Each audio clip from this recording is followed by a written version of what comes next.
তোমার মনে আছে সেই বিকেলটা যখন তুমি রেগে চলে গেলে আর আমি কিছুই বলিনি?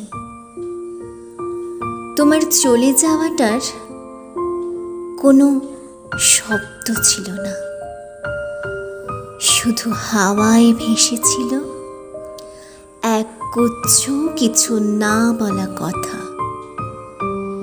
সেই দিনের পর থেকে আমি আর কিছুই সেরকম লিখিনি, কিন্তু আজ লিখছি।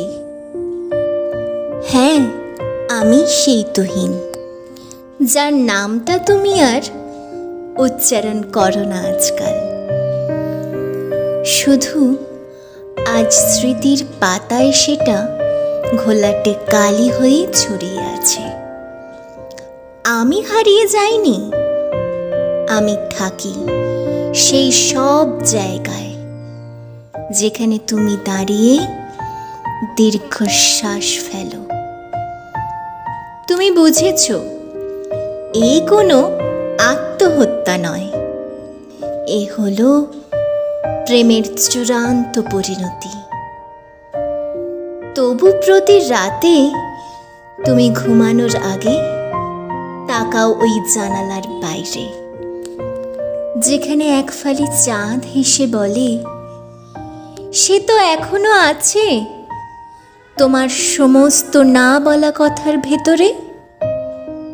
তবুও আমি আছি সেই গানটার মধ্যে। তোমাকে বুঝি না প্রিয়, বোঝো না তুমি আমায়, যেটা শুনলে তোমার মনে পড়ে যেত এটা আমার প্রিয় গান ছিল। আমি আছি সেই পুরনো বারান্দার ধারে, যেখানে বসে একদিন লিখেছিলাম, তোমাকে আমি খুঁজি প্রতিটি ক্যাফেটেরিয়াতে। হয়তো লেখাটি তুমি পড়েছ, তুমিও আমায় খোঁজো, আমি জানি। রাত্রি যত গভীর হয় তোমার খোঁজও ততই গভীর হয়।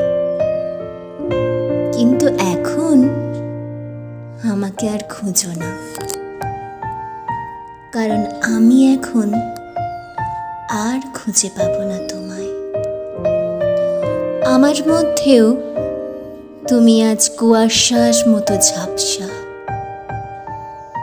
তবু যদি কখনো কারো চোখে আমায় চিনে ফেলো, যদি কোনো কবিতার লাইনে আমার নাম ধরে ফেলো, তখন শুধু চুপটি করে হাসবে আর ভাববে এই নীরবতাটাই বোধহয় শেষ ভালোবাসা ছিল।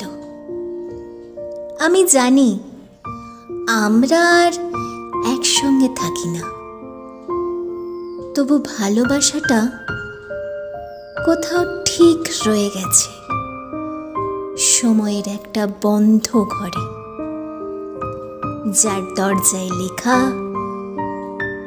আমাকে আর খুঁজো না। কলমে দেবরাজ সাহা।